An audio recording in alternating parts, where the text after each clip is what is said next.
además la oportunidad de ir a un planetario o a un observatorio astronómico, podrán gozar de cielos como este, una foto cualquiera tomada casi que con un celular. Y en esta en particular, por ejemplo, se puede reconocer aquí fácilmente la constelación de Orión, que se ve por estos días. Y cualquier astrofísico amante de las estrellas o las galaxias seguramente usará telescopios de la mejor tecnología posible para apuntarle a cualquiera de estos objetos que se ven de noche en un cielo estrellado. Ahora, los que nos dedicamos a estudiar el Sol somos de esos astrofísicos a los que nos tienen todos envidia gigante, porque tenemos nuestro objeto de estudio demasiado, demasiado cerca. Entonces, estudiar el Sol es como estudiar cualquiera de estas estrellas, pero con la gran ventaja de que, por ejemplo, podemos escoger esta estrellita de acá en la constelación de Orión y en vez de apuntarle con un telescopio y verla como un punto, pues nosotros podemos ver muchos detalles de esa estrella como un objeto astrofísico. Entonces, esta que está acá, por ejemplo, es la imagen de más alta resolución espacial hasta la fecha en extremo ultravioleta que hemos tomado del Sol. Esta imagen en particular se logró con un instrumento que se llama HiSea, que voló a bordo de ha volado varias veces ya, a bordo de un cohete sonda de NASA y pues que logró discernir la estructura de estos bucles magnéticos en la atmósfera alta del Sol y logra ya ver cómo estos bucles no son completamente monolíticos, sino que cada uno de sus filamentos se subdivide en pequeños subfilamentos que ustedes pueden apreciar aquí como pequeños, casi que como pelitos, ¿no?, que se ven en esta imagen. Este HiSea no es el único instrumento con el que estamos viendo el Sol en este momento. Esta es una imagen obtenida por el Solar Orbiter, también del Sol en extremo ultravioleta. En particular, lo que tiene esta imagen de especial es que es la imagen en extremo ultravioleta tomada del Sol lo más cerca del Sol jamás en la historia de la humanidad. Estamos viviendo una época única en el estudio de nuestra estrella, el Sol. En particular, esta misión ahora en diciembre cobró mucha importancia porque publicaron oficialmente por primera vez un set de artículos científicos todos en los que se muestran varios de los hallazgos, entre ellos esto que ellos llaman campfires o fogatas, o fogonazos, que son pequeños abrillantamientos que se pueden ver en extremo ultravioleta en diferentes partes de la atmósfera del Sol. Y esta es una de las cosas que ya está viendo la sonda espacial Solar Orbiter, por mencionar otra. Este es un infograma también referente a esta sonda espacial Orbiter, que muestra, aquí en el centro está el Sol.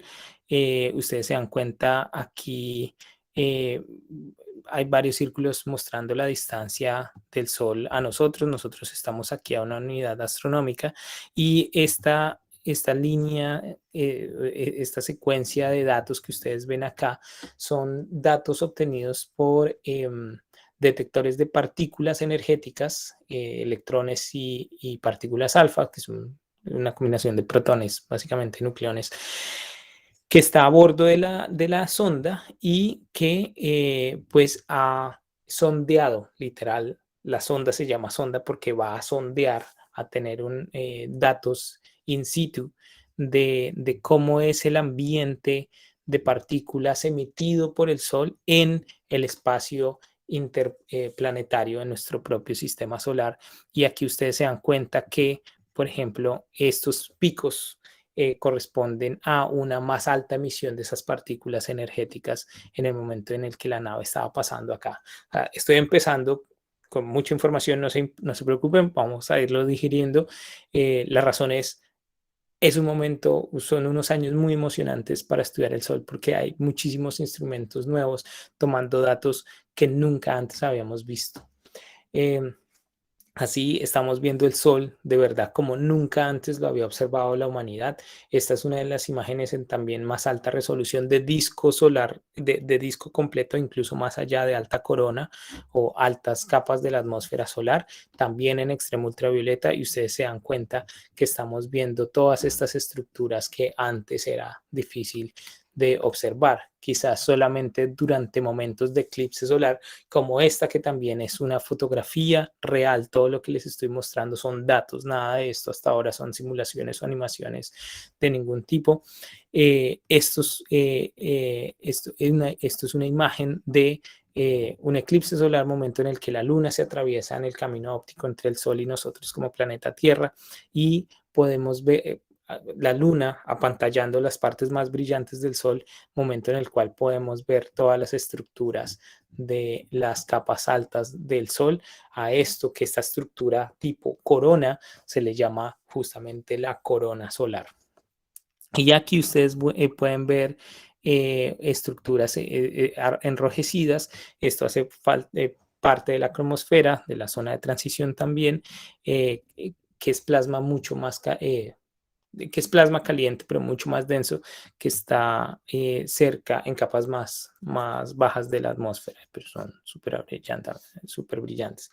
Y esta quizás que es la imagen más hermosa que he visto hasta la fecha de un eclipse solar.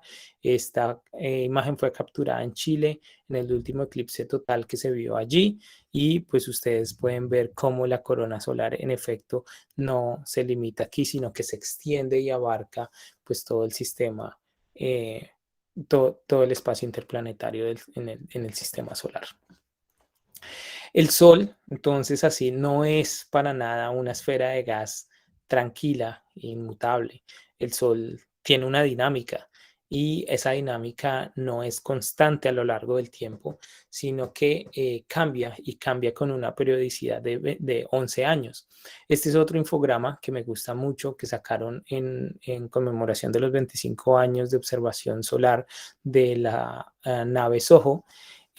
Son imágenes también en ultravioleta, y ustedes ven cómo la primera imagen o una de las primeras imágenes que se toman en el 96, pues el Sol está más bien calmo, tiene una estructura no tan explosiva, pero a medida que ustedes avanzan en el tiempo, pasan a 97, 98, 99, 2000, 2001, en estos años, alrededor del 2000, 2001, 2002, 2003, el Sol estaba bastante activo, y ustedes ven una estructura magnética de brillantamientos mucho más bruscos, que luego vuelven a reducirse y alcanzan su mínimo hacia el 2008, 2009, volviendo otra vez a intensificarse hacia el 2012, 13, 14, 15, y para el 2018, 19 otra vez estamos en mínimo.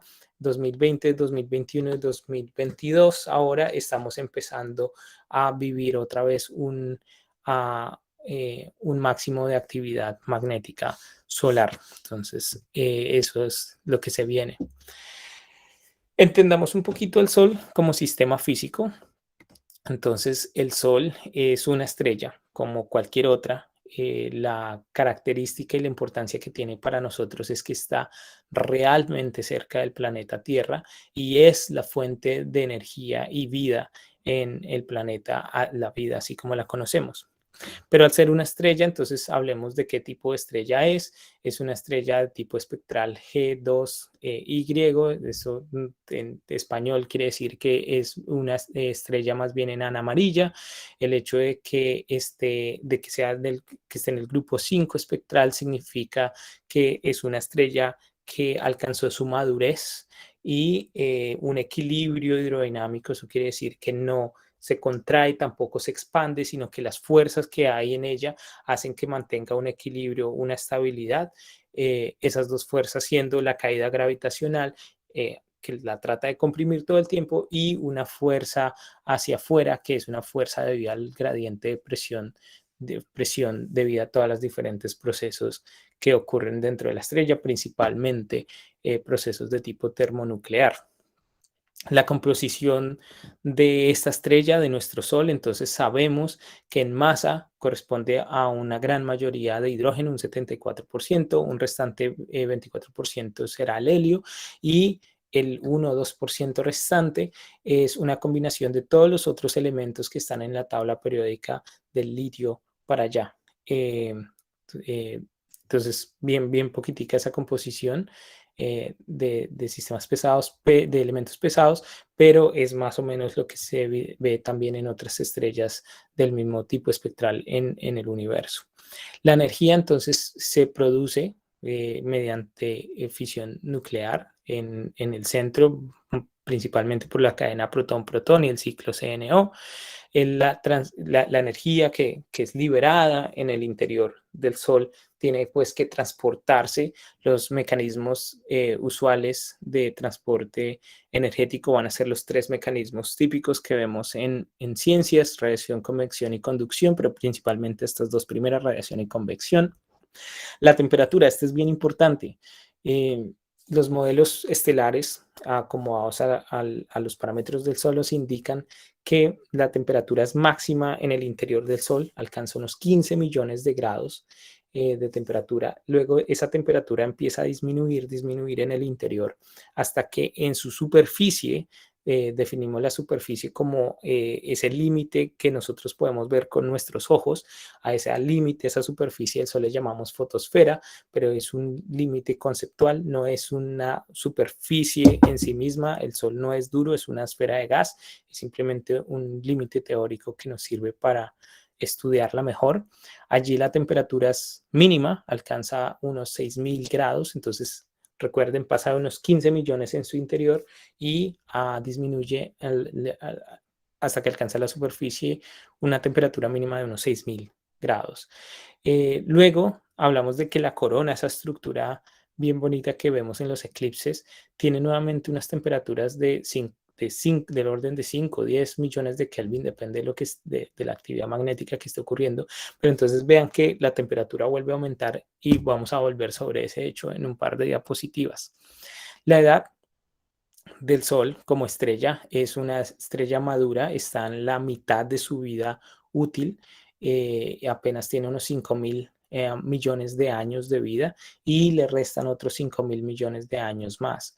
Y el radio, el tamaño del Sol, es una estrella enana amarilla, es más bien pequeña dentro de todas las estrellas que podemos observar, de apenas unos 700.000 kilómetros de radio. ¿Cómo es el Sol por dentro? El Sol parece una cebolla cabezona con tres grandes capas interiores. Entonces está el núcleo que va desde el puro centro geométrico del Sol hasta un 20% de su tamaño. Allí en ese núcleo, en la pepa central del Sol, se produce el 90 y no me acuerdo cuánto, más del 95% de la energía total que se produce en el Sol por estos procesos de tipo termonuclear. Luego entonces viene una zona en donde la energía se transporta principalmente por radiación y por este fenómeno es que recibe el nombre de zona radiativa. Y la última gran capa del Sol, que se extiende desde el 70% de su tamaño hasta la superficie del Sol, es lo que se llama zona convectiva, y los curiosos ya entonces intuyen que se llama así porque la energía se transporta principalmente en forma de convección en ese lugar. ¿Cómo sabemos cómo es el Sol por dentro? ¿Hemos podido mandar una nave allá al Sol y ver cómo es? No. La forma de hacerlo es a través de prospección, muy parecido a lo que hacen los geólogos en tierra para saber cómo es el interior de nuestro planeta. Nadie ha ido al centro geométrico de nuestro planeta y no creo que vayan, honestamente, al menos en el futuro próximo, pero la forma que se tiene es a través del estudio de las ondas que podemos captar en la superficie, eso en nuestro planeta y también en la estrella. Entonces, me vuelvo un segundo, para observar al Sol por dentro, para saber cómo está constituido, lo que hacemos es ver las oscilaciones que hay en diferentes puntos de la atmósfera solar y correlacionar todas esas oscilaciones juntas para hacer una prospección hacia adentro y entender un poco cómo la estructura adentro del Sol. Nosotros aquí y en Colombia como Juan Carlos y otros decían al inicio, soy colombiano y hice mi pregrado allá, entonces estamos trabajando fuertemente en posicionar la astrofísica solar como uno de los temas profundos de investigación o banderas de investigación en el país y acá. Allá en Colombia y con el grupo acá estamos trabajando en conjunto en entender este tipo de oscilaciones y esto, por ejemplo, es una imagen de un trabajo reciente que sacamos en donde aquí se ve la imagen, un pedacito del sol cortado en luz blanca. Ese abrillantamiento aquí rojo es una explosión en el sol que hubo y aquí ustedes ven esto se llama un doplerograma, no es más que un mapa de velocidades y ustedes ven que después de la explosión, en esa zona en donde ocurrió la explosión, ocurre una especie de gran tsunami o ondas que se propagan en la superficie del Sol, parecido a cómo se propagan las ondas en el agua. A esto no se le llama tsunami, a esto se le llama, por su análogo con el inglés y el planeta Tierra de earthquake, a esto se le llama sunquake. Y es una de las cosas que nos dedicamos a ver. Esto es más un cartoon de cómo entendemos los sunquakes, cómo ocurren por dentro. Realmente no es tal cual como cuando uno lanza una piedrita en un estanque, sino que las ondas que nosotros vemos en la superficie pues es producto de refracción de la propagación de las ondas acústicas debido a una diferencia de temperatura en las capas adyacentes. Estos son un par de articulitos que hemos sacado con varios colaboradores colombianos y de aquí del laboratorio y de Boulder en ese tema, solamente para mostrar algo de eso. Pero bien, ahí en la foto hemos hablado hasta ahora de la superficie del Sol y allí no termina el Sol. El Sol se extiende, hablábamos en un inicio que se extiende incluso en el espacio interplanetario y eso es porque el Sol es esa esfera de gas que a medida que se expande pues cambian sus parámetros físicos como temperatura y densidad, etcétera, pero no tiene un límite duro definido. Entonces, en capas hablamos que hay un núcleo, está luego, esto es al revés, está la zona radiativa, luego la zona convectiva, la fotosfera, después de la fotosfera viene la cromosfera y finalmente la corona siendo esa capa más, menos densa, pero que se extiende a través del todo el espacio interplanetario y permea todo el sistema solar. Nosotros, el planeta Tierra, está sumergido en lo que se conoce como la heliosfera o la misma corona solar. Nosotros estamos sumergidos en material solar. Lo chévere de estudiar las capas más altas del Sol es que a diferencia de tratar de hacer prospección con ondas para entender su interior, pues capas altas sí podemos verlas y las podemos ver con telescopios en tierra y con telescopios espaciales y podemos ver efectos bien interesantes que tienen mucha ciencia, mucha física como la granulación, como las manchas solares. Aquí para que se hagan una especie de referencia, ese es el tamaño de una mancha solar típica. Aquí está para referencia el tamaño de Júpiter al lado de esa mancha solar y el tamaño de la Tierra, aquí este puntito pequeño azul al lado de una de estas manchas solares y pues al lado del Sol, el Sol es bien grande, ¿no? Hay prominencias también, esta imagen de acá no es una animación, estos son datos originales tomados por el Solar Dynamics Observatory y hay fenómenos también explosivos a menor escala. Esto es a gran escala, pero hay como estas prominencias, hay también fenómenos a pequeña escala que se llaman nanojets, no porque tengan que ver con la escala de 10 a la menos 9 metros, que es un nanómetro, sino más bien porque es este tipo de jets a la más pequeña escala posible, observable y estable.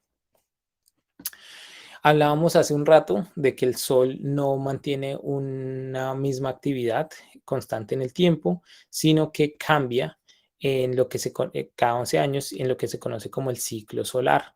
Hay un, hay un vínculo ahora, bueno, desde siempre, que ha existido entre hacer arte y ciencia y honestamente esta es una de los diagramas que son netamente ciencia, pero que terminan siendo arte por puras casualidades de la vida. Y esto que ustedes se dan cuenta aquí, que forma como dos alitas de mariposa, justamente se le llama el diagrama mariposa. En el eje horizontal lo que ustedes tienen son los años, entonces vean que esto empieza en 2010 y termina aquí en 2021 casi. Y en el eje vertical lo que tienen es la posición de las diferentes manchas solares. Creo que esto realmente son explosiones en el Sol, pero manchas y explosiones están correlacionadas espacialmente y temporalmente. Luego no habría mucha diferencia hacerlo entre manchas y explosiones. Pero lo que hay acá es la posición, la latitud heliográfica de cada una de esas, sean manchas o sean explosiones. Y ustedes se dan cuenta cómo al inicio del ciclo solar, ambas manchas y explosiones solares ocurren a latitudes más bien altas, heliográficas, y a medida que pasa el tiempo, pues estadísticamente esas explosiones, también manchas solares, pues se van cerrando y van llegando más cerca al ecuador solar, a la barriguita del Sol. Hay un momento en el que se cruza, que es cuando el campo magnético del Sol como un todo global es mínimo y hay una inversión de la polaridad del campo magnético. O sea, realmente el ciclo solar del Sol no es de 11 años, sino es del doble de eso, son 22 años, si uno tiene en cuenta la polaridad magnética del Sol. El campo magnético es el amigo invisible del Sol. Aquí uno puede hacer también mapas bien bonitos, otros mapas mariposa. Estos también ustedes se dan cuenta, siempre en el eje horizontal va a ser tiempo, entonces aquí ya se alarga más en el tiempo, está desde 1980 hasta el 2000, casi 20, digamos. Y en la posición de arriba lo que hay son las fulguraciones observadas en rayos X suaves por una red de satélites que se llama GOES. Y ustedes se dan cuenta como también aquí aparecen unas alas de mariposa en todos estos años. Si uno dibuja el campo magnético del Sol, también aparecen estas mismas alas mostrando esa estructura magnética. Y además uno se da cuenta aquí, qué chévere, la inversión de polaridad. Negro aquí significa polaridad sur magnética y blanco significa polaridad norte magnética. Entonces, más o menos de aquí a aquí tienen que haber 22 años. A ver, esto es como 2001 y esto es como 1982 o algo así. Y sí, más o menos le pega a 20 y pico de años, ahí está. Entonces funciona y lo hemos visto. Hablamos de explosiones solares, también llamadas fulguraciones solares o llamaradas o flares. Estas fulguraciones solares no son otra cosa que una liberación bien explosiva de energía que ha sido acumulada, de energía magnética que ha sido acumulada en la corona solar. Esto me lo va a saltar. Bueno, ¿por qué estudiar las fulguraciones solares? Porque son estos eventos de tipo fulguración, estas explosiones, ocurren en todos lugares del universo, no solamente en el Sol. Si nosotros logramos entender la dinámica de las fulguraciones solares, vamos a poder intuir también cómo son el tipo de explosiones que vemos en otros objetos del universo. Eh, Estas explosiones involucran varios problemas aún sin resolver de la física de plasmas. Recuerden que el Sol es un plasma como un todo, que aún estos problemas aún pues, están abiertos, no están bien entendidos y luego estudiar las explosiones solares nos va a ayudar a resolver esas preguntas también. Las fulguraciones se conectan mucho con CMEs. CMEs significa Coronal Mass Ejections y son eyecciones de masa solar que salen literal expulsadas hacia el medio interplanetario y que pueden tener efectos en la Tierra y otros planetas. Luego esto es importante estudiarlo y entender mejor esa conexión, pues nos va a ayudar a entender mejor ese concepto de clima espacial que es tan importante hoy por hoy al ser nosotros una civilización tecnológicamente dependiente de los satélites. Las fulguraciones proveen impulsos intensos con los que se pueden estudiar estructuras subfotosféricas, que es algo de lo que nosotros hacemos con los sunquakes. Entonces, cuando ocurre una explosión en el Sol, podemos ver las perturbaciones que se inducen en capas más profundas y de esa forma, al ser una emisión intensa y coherente de energía hacia el interior solar, pues es una sonda mucho más precisa para entender la estructura interna del Sol. Esto es una imagen también real de una de estas explosiones solares en ultravioleta y ustedes ven aquí como todo el material cae después de la explosión debido al a un enfriamiento y posterior caída magnética y gravitacional al mismo tiempo. Esto sí es una animación indicando cómo cuando hay una explosión en el Sol, parte del material puede salir eyectado hacia el espacio interplanetario y algunas veces este pedazo de material que sale hacia el espacio interplanetario pues puede impactar en nuestro planeta. Esto es otro diagramita del ciclo solar que me va a saltar. Pero entonces aquí ya a este punto de la charla ya vemos cómo vivimos una época sin precedentes en el estudio del Sol. Tanto si aquí hay amantes de echar código y ser geeks de la computadora, ahora nos estamos moviendo a que todo sea completamente open source, gratis. Y hay un paquete que se llama SunPy que recién acabó de hacer su liberación del nuevo, del más nuevo paquete. Luego están cordialmente invitados a ir y buscarlo, descargarlo y empezar a jugar si les gusta echar código. También estamos viviendo esa época dorada porque acabamos de completar el 10º acercamiento de la sonda solar Parker. Hace ya, de hecho esto tenía que cambiarlo, hace ya un par de semanitas.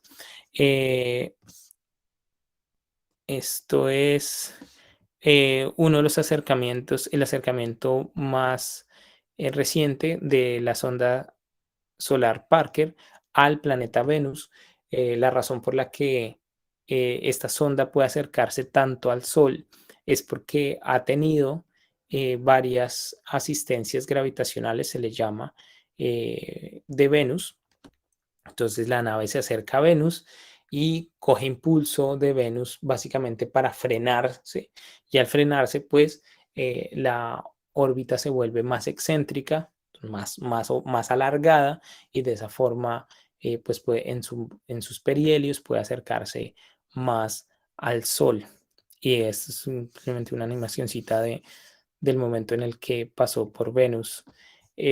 Ustedes todos pueden mirar la posición de la sonda solar Parker. Simplemente googleenla, es la página principal, hace parte del Astrophysical Laboratory del Job Hawkins, de la Universidad Job Hawkins. Ustedes pueden ver aquí grafiquitas como la órbita de la sonda solar o aquí la distancia que hay entre la sonda y el Sol. Esto está en radios solares, si no estoy mal. Sí, esto está en radios solares. Y entonces más o menos vamos por acá. Entonces se dan cuenta que ya nos estamos acercando a 10 radios solares. De hecho, para finales del 2024 se espera que la sonda solar alcance la mínima distancia al Sol de apenas unos 9 radios solares. ¿Qué tan cerca va a estar la nave? O sea, ¿qué son 9 radios solares o 10 radios solares?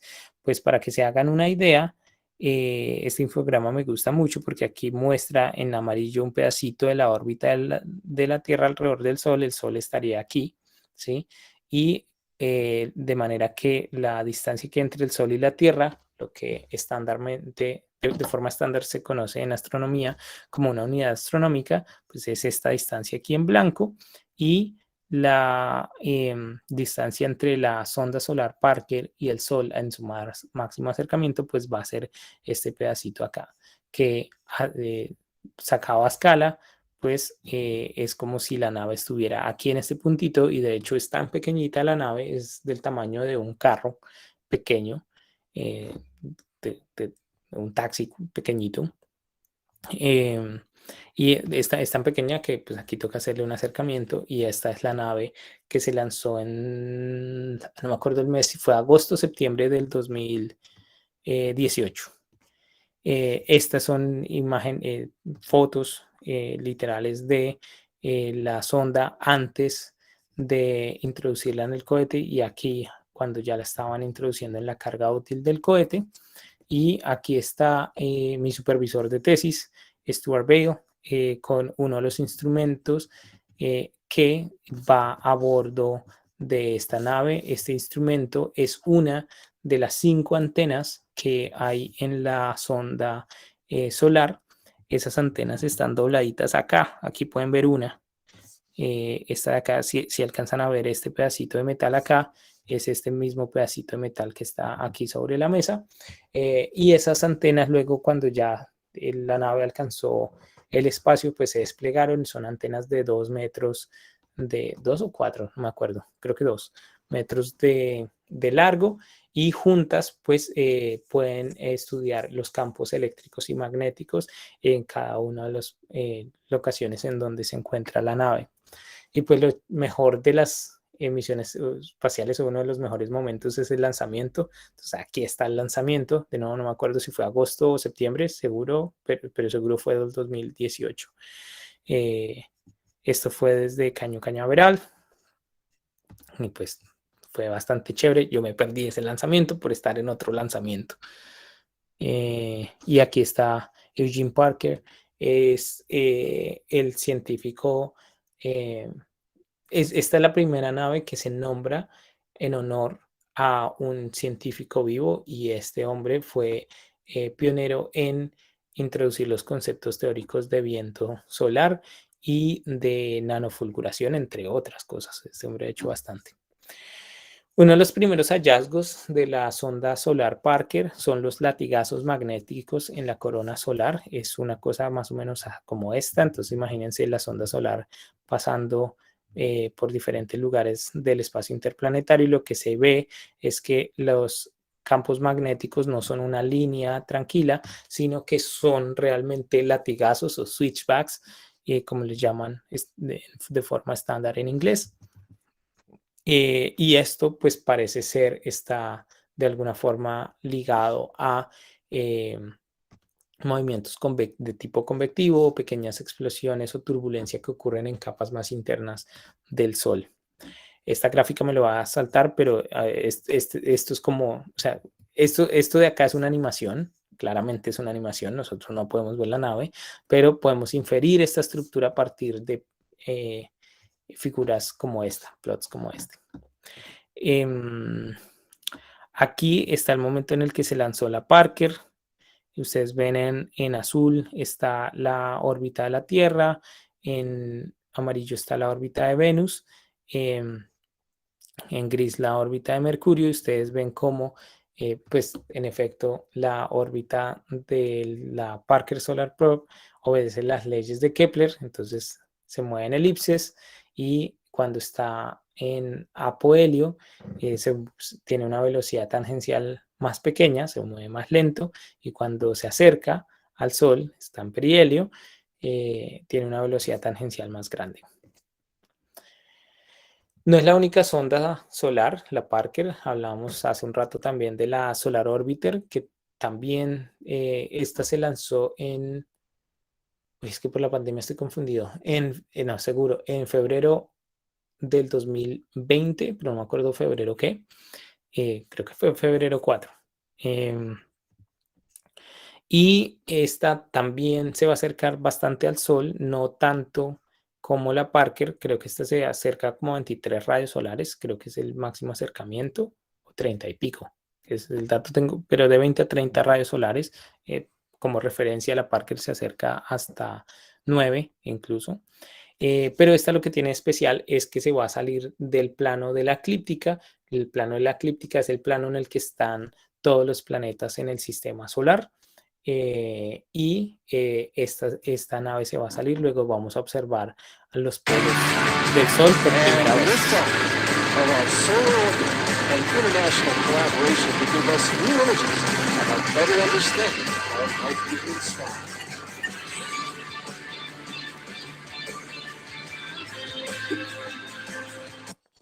Y este es el video del lanzamiento de la sonda Solar Orbiter. Solar Orbiter lleva muchos más instrumentos que la Parker. En particular, bueno, esta lleva también antenas, magnetómetros, o sea, también mide campos eléctricos y magnéticos, pero este tiene cámaras que hacen imágenes, le toman foticos al sol en extremo ultravioleta y en rayos X. A mí en particular me interesa, y nosotros en el equipo acá nos interesan los rayos X, porque así nos permite estudiar el sol en altas energías. Esta es una fotico de cómo es la nave en comparación de un humano, entonces se dan cuenta que es también como el tamaño de un carro, más o menos. Este es un mapa de temperaturas. Al acercarse al sol, pues tiene que poner un escudo térmico que alcance a cubrir hasta 500 grados Celsius. Entonces, pero vean que el gradiente térmico es bien intenso, o sea, aquí se alcanzan temperaturas por debajo de cero y eso se tiene que tener en cuenta en una estructura para mecánicamente es un reto bastante grande. Uno de los instrumentos mencionaba, observa al sol en rayos X. Este es STIX, el Spectrometer Telescope for Imaging in X-rays. Bueno, no voy a entrar en detalles, pero lo que me gusta de estas dos imágenes es que así empieza el concepto de uno de estos instrumentos y así termina. Este es STIX. Y para que se den más o menos una idea, se hagan una idea de qué tan grande es, pues aquí está mi otro supervisor de tesis, es Sam Kruger, quien es el investigador principal de ese instrumento, y aquí lo está mostrando por primera vez a la prensa este instrumento que ya ha observado varios explosiones en el Sol en rayos X, e incluso a la fecha hay más de 2.000, bueno, ahorita deben haber casi más seguro más de 3.000 fulguraciones observadas y todas accesibles a través de la página oficial de la nave. Esto me lo va a saltar, pero aquí sí me quedo. Estos son, estoy mostrando simplemente unos de los telescopios solares aún activos, que son espaciales, y la razón por la que son espaciales es porque observan al Sol de formas que sería imposible o muy limitante hacerlo desde Tierra. Entonces hablábamos de la Parker Solar Probe, de la sonda Solar Orbiter, está Hinode también, que observa el Sol desde los 90. Está IRIS, que fue lanzado en el 2012, 13, creo que 13. El Solar Dynamic Observatory, que fue lanzado en 2010. SOHO, que se lanzó en el 96. SOURCE, no me acuerdo cuándo fue lanzado, pero observa el sol, la irradianza total volumétrica del Sol. Y Stereo, que eran dos naves iniciales, siguen siendo dos naves, pero una es funcional, la otra no. Y están en órbitas bastante parecidas a la de la Tierra, solamente que una está un poquito adelante y la otra un poquito atrás, de forma que forman una visión estereoscópica del Sol, y entonces pueden reconstruir, o podían inicialmente con las dos naves, reconstruir visiones tridimensionales de esas eyecciones de masa solar. Observatorios en el espacio no son los únicos, también hay observatorios increíbles solares en Tierra. Entonces, esta es una imagen, la imagen en más alta resolución en el visual, la misma luz que pueden ver nuestros ojos, tomada por el DICEST, este telescopio espacial, telescopio solar, está en Hawái.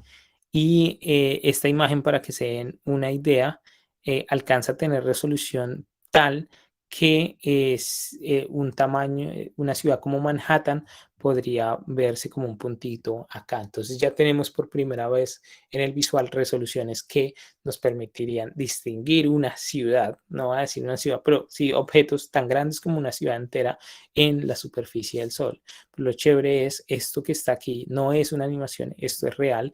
Estas son burbujas convectivas que se presentan en la superficie del Sol.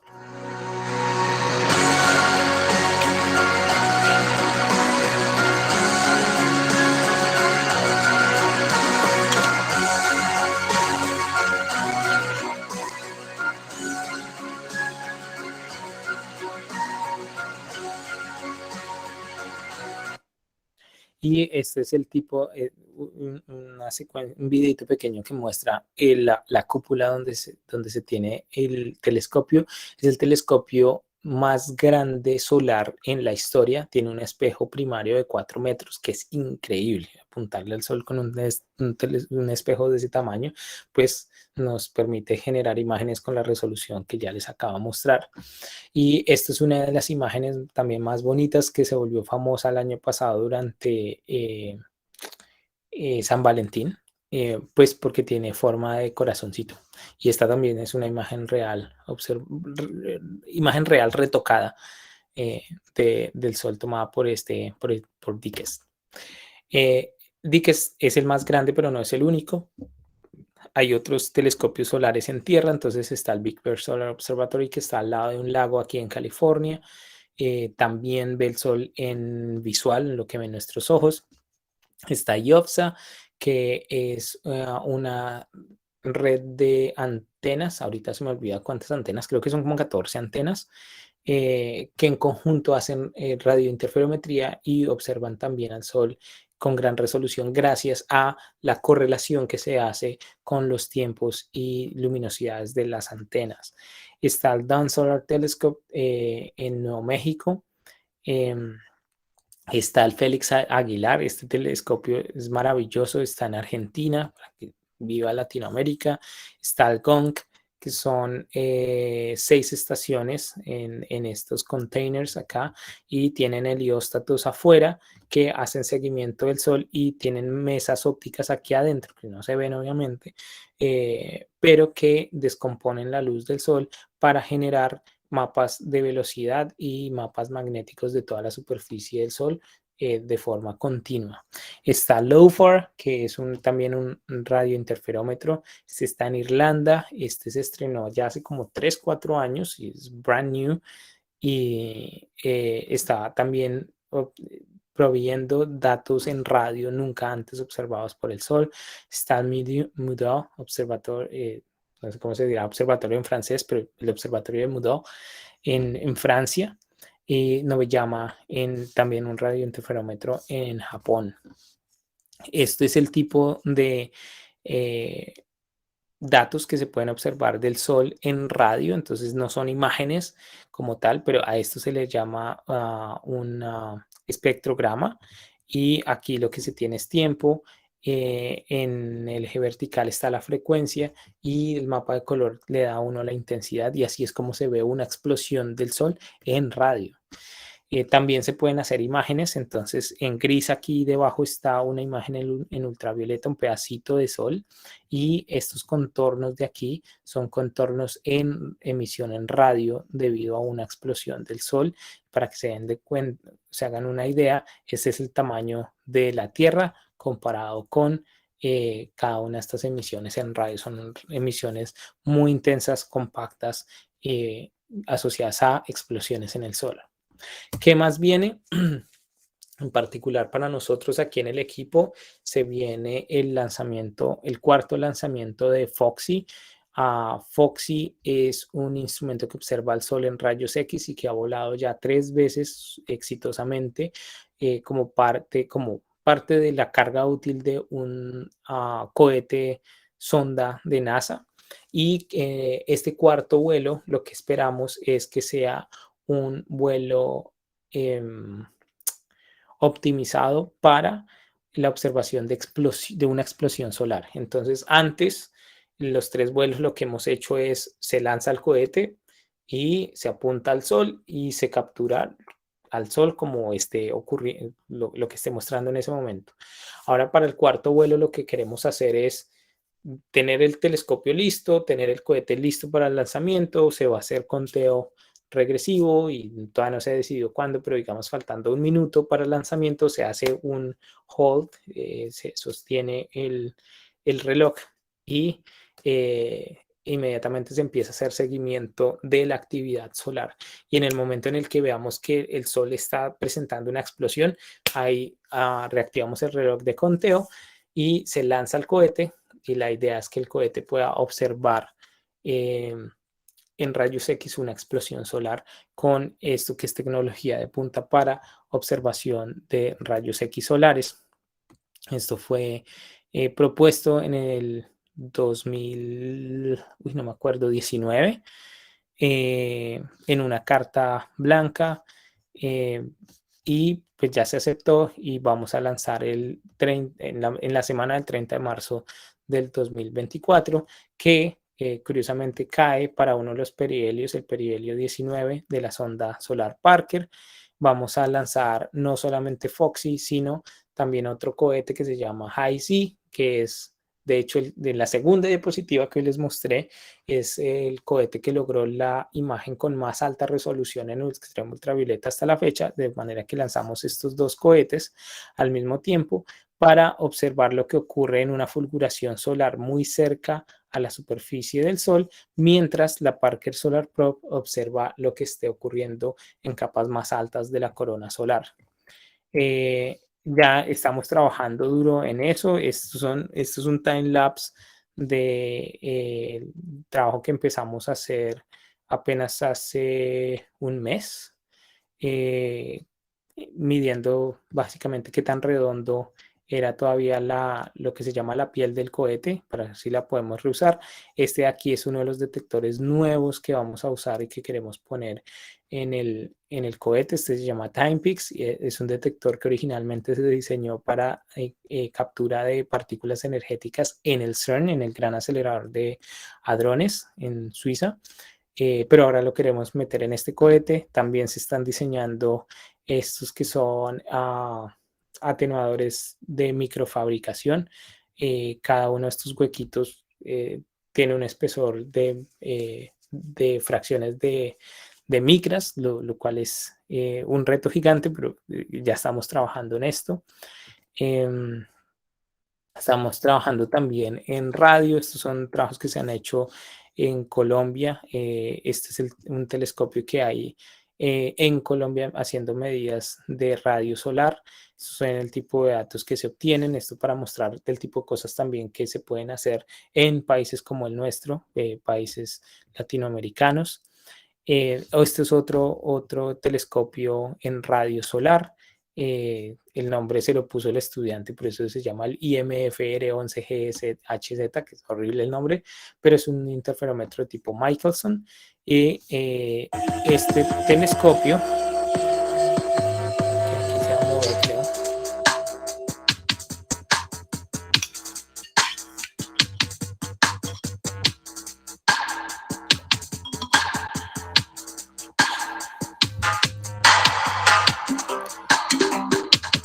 Este telescopio tomó la primera imagen del Sol en radio, al menos en Colombia. Entonces, estos son el tipo de cositas que se pueden ir haciendo de gran valor en países como los nuestros. O este es otro instrumento también en radio que se está desarrollando en Bogotá. Estos que parecen paneles de un satélite, son paneles de un satélite, y se estaban testeando estas rayitas de aquí que serán parte del sistema de comunicación de un satélite que estamos por lanzar. Se llama QE, the CubeSat Radio Interferometer Experiment. Son dos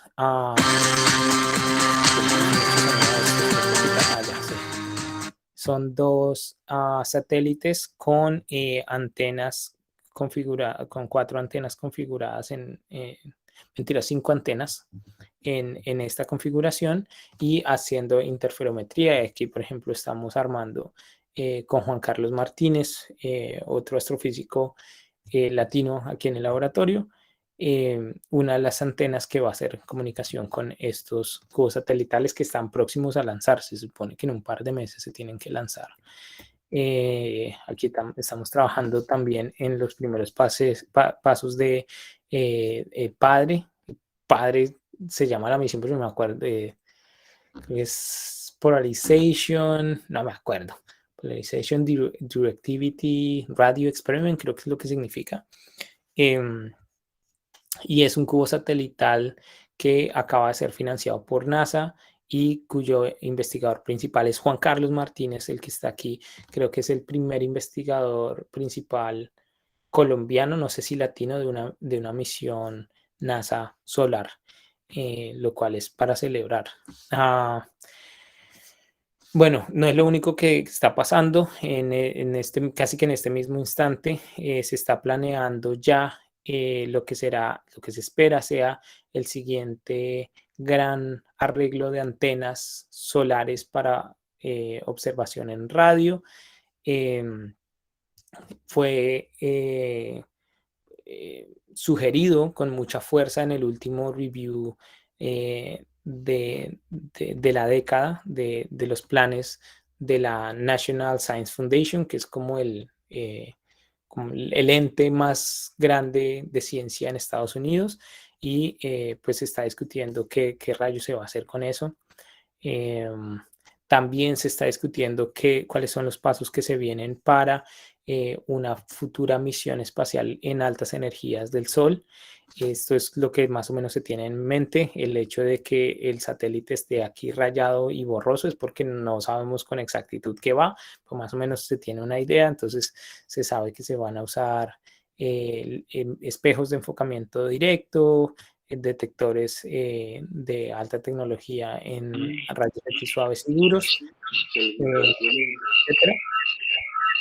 Aquí también se está planeando la misión Complete. Nadie nos ha querido decir qué significa Complete porque son siglas de algo bien chistoso, pero Complete más bien hace referencia a que sea un satélite solar completo con varios instrumentos que sean capaces de darnos una visión holística de las explosiones del Sol, y pues aquí varias de las instituciones que se espera que estén vinculadas liderando este proyecto. Otro que acaba de ser financiado es Cubix. Cubix es el, la institución principal, está en Boulder, y es un cubo satelital que se espera observe el Sol en rayos X suaves. Entonces, como ven, hay muchas cosas sucediendo en este momento en la astrofísica solar. Vivimos una época dorada de la astrofísica solar y necesitamos manos, y necesitamos las siguientes generaciones preparándose para usar estos datos y para entender mejor a nuestra estrella y con ella entender mejor nuestro universo. Muchas gracias. Con eso creo que termino. No sé si me queda tiempo para preguntas. Creo que tenemos al menos como 5 minuticos, pero Juan Carlos me dirá. Y sí, Camilo. Buenas noches. De hecho, tenemos ahí el espacio para preguntas. Este es el espacio, ¿verdad? Así que, por favor, Humberto, ¿me podrías apoyar a darle lectura ahí a las preguntas?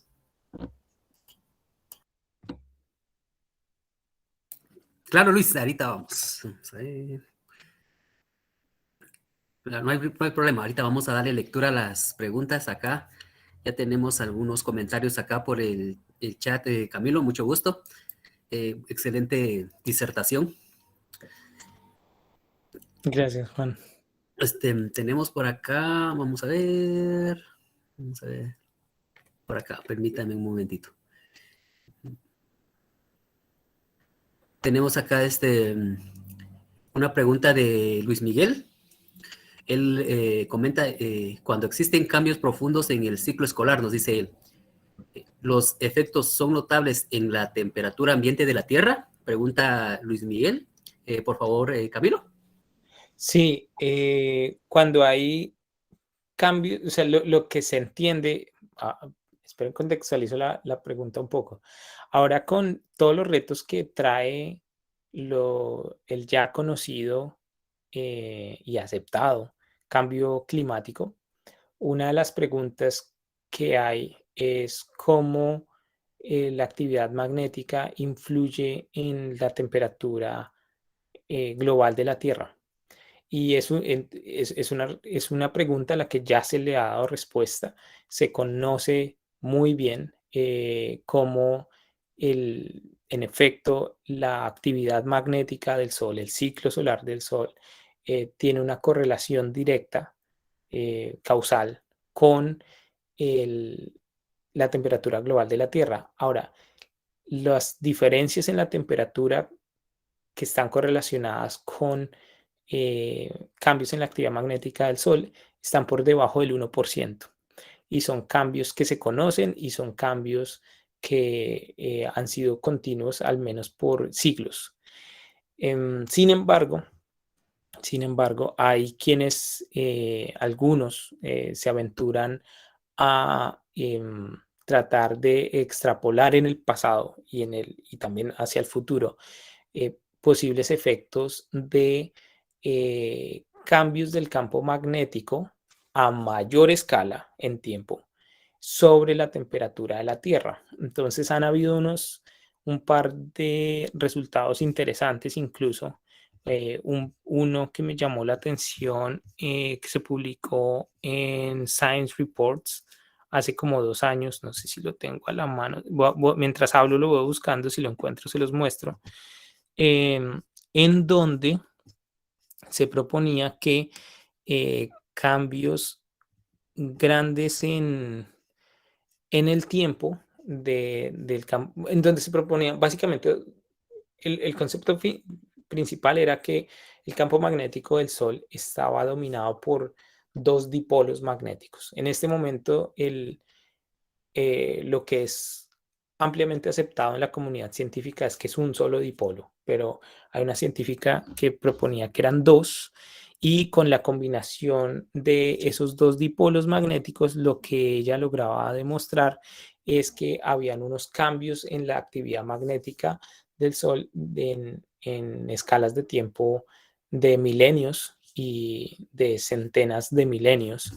Y con eso ella se aventuraba a extrapolar en el pasado y a extrapolar en el futuro y mostraba cómo probablemente esas correlaciones o ese posible ciclo solar gobernado por 2 dipolos podría tener efectos sobre la temperatura de la Tierra y probablemente con algunas extinciones que ya conocemos. Pero también de ese mismo estudio se desprendía que nosotros, en vez de estar entrando a un máximo solar, bueno, que íbamos a entrar de todas maneras a un máximo solar, pero que ese máximo solar iba no a ser tan intenso y que por lo tanto íbamos a entrar en las siguientes décadas, varias décadas del orden de 50, 60 años, íbamos a entrar en una mini era de hielo, producto de la actividad del Sol. Eso pues está por probarse. O sea, la verdad es que ese paper fue por otras razones, más de unos cálculos que parece que se hicieron mal de mecánica newtoniana. Ese paper fue rechazado, fue rejected después de que fue publicado. Sin embargo, la idea de los 2 dipolos magnéticos es bien interesante y es bien interesante tratar de aventurarse a ver cuáles son los posibles efectos a más largo plazo del campo magnético, del ciclo solar magnético del Sol. Pero lo único que nos va a decir la verdad es la observación. Por ahora lo que observamos es que en efecto el Sol está más activo que hace 2 años, lo cual nos indica en efecto si estamos entrando a un máximo de actividad solar, pero todavía no se conoce con certeza qué tan intenso va a ser este máximo. Y este máximo, acuérdense, solamente dura un par de años.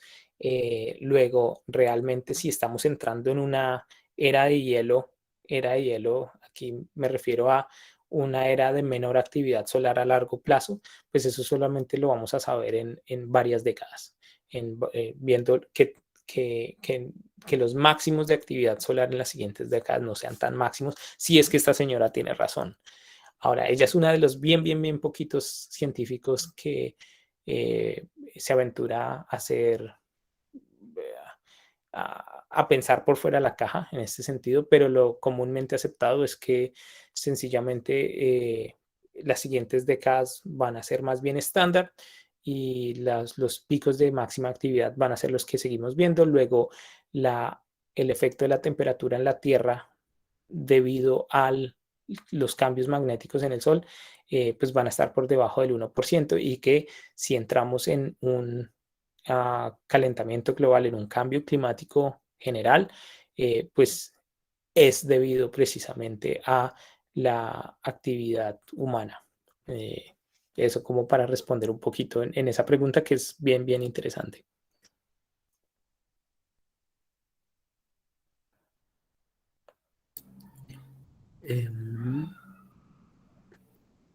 Muy bien, seguimos con las preguntas que tenemos acá en el chat.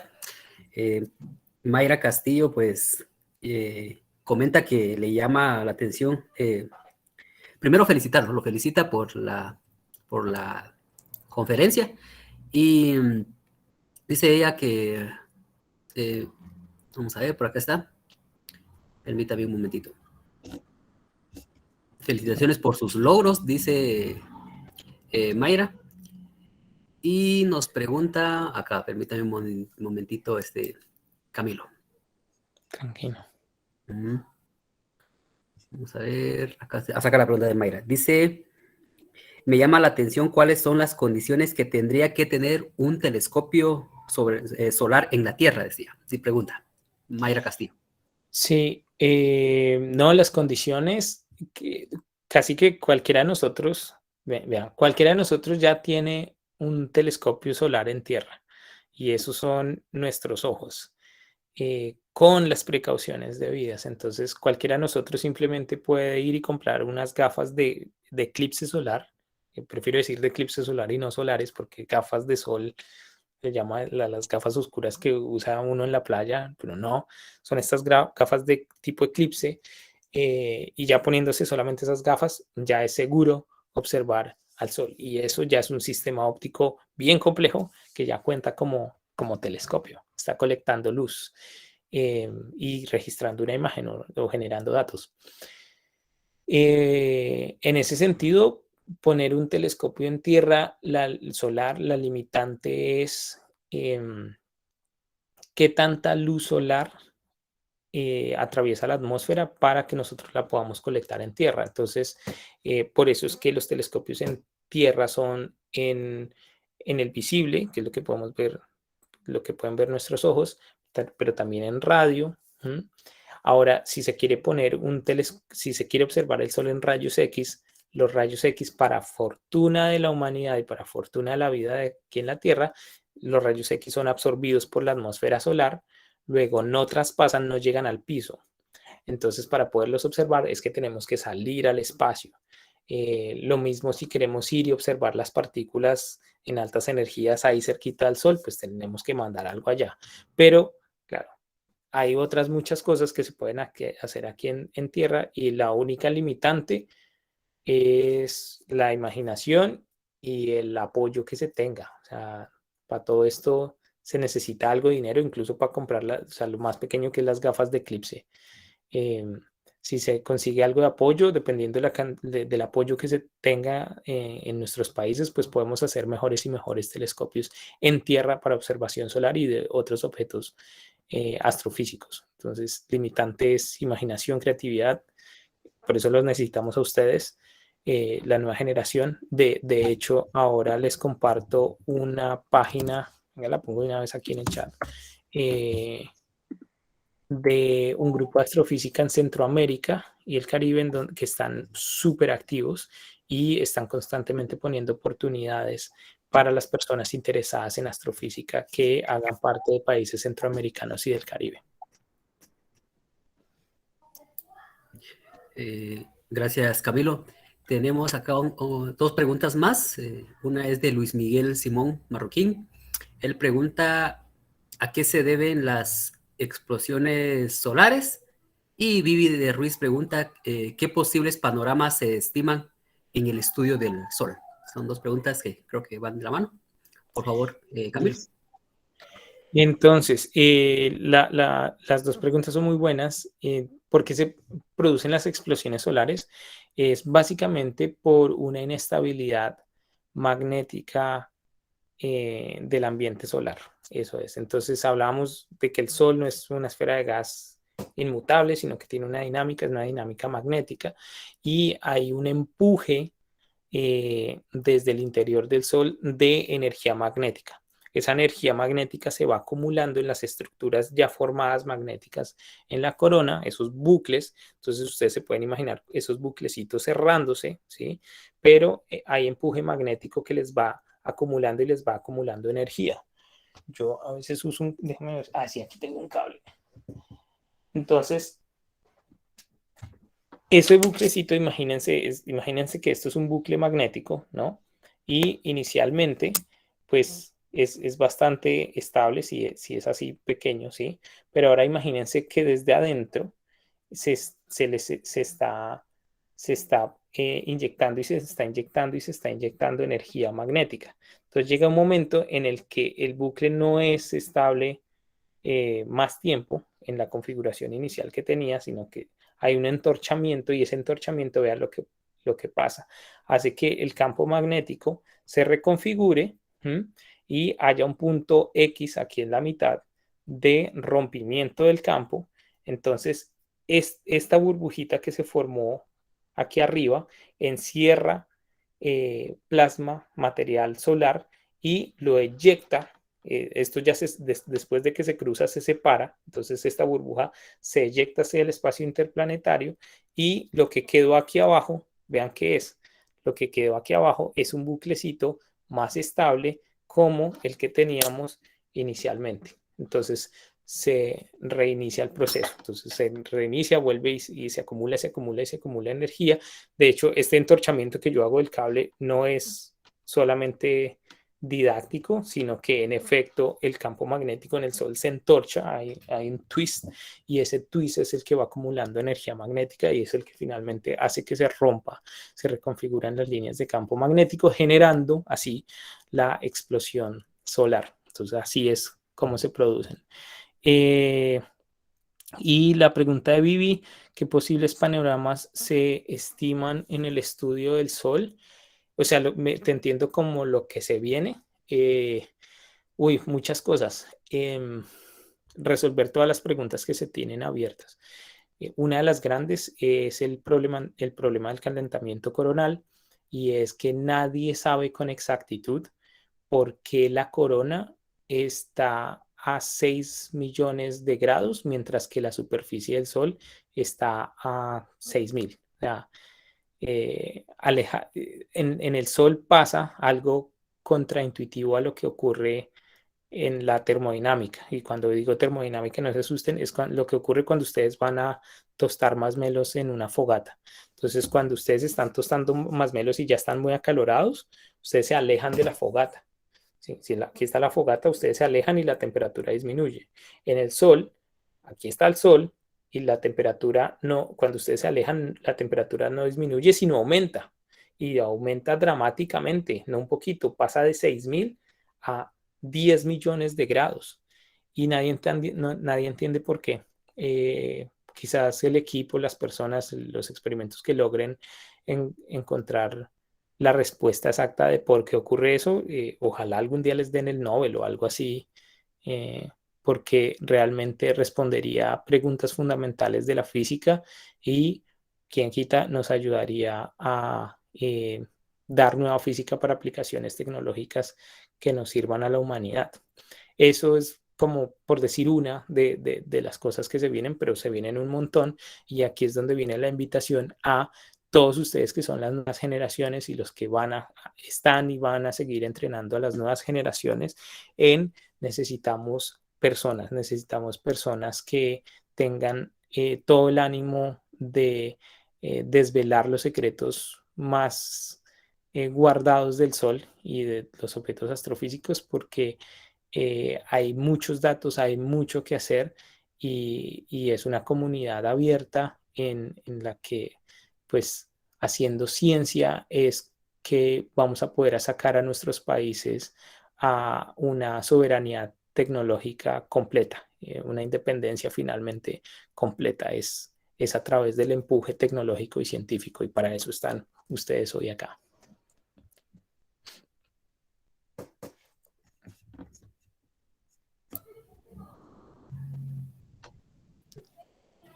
Gracias. Es cierto. Bien, al parecer ya no tenemos más preguntas, así que agradecemos bastante por tan excelente disertación, Camilo. La verdad es de que yo sí nutrí bastante mi pequeño conocimiento que tenía acerca del sol, así que estoy muy agradecido con tu persona, ¿verdad? Y en este momento daré lectura al diploma que se te va a entregar, así que ahorita voy a compartir la pantalla. Gracias, Luis Miguel. Me gané un diploma. Bien, supongo que ya pueden ver la pantalla, ¿verdad? Así es, yo la veo. Asumo que sí. Pues bien, dice así: los pitagóricos otorga el presente diploma a Juan Camilo Buitriago Casas por su conferencia denominada Hallazgos en Astrofísica Solar, realizada el 22 de enero de 2022. Tiempo de desarrollo, 1 hora y 30 minutos. Y bien, aquí aparece las firmas de los miembros de los pitagóricos, y como ya lo había anunciado anteriormente, estamos muy agradecidos con tu conferencia. Estoy seguro que todos los presentes acá también comparten la misma opinión conmigo, ¿verdad?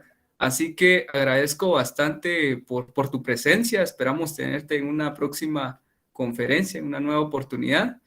Y para los presentes, pues los invitamos a que nos sigan en redes sociales, ¿verdad? Aparecemos como Los Pitagóricos en Facebook para más contenidos como esto. Así que sin más que agregar, muchísimas gracias a todos y espero que tengan una excelente noche. Listo. Gracias, Luis Miguel. Gracias a todos.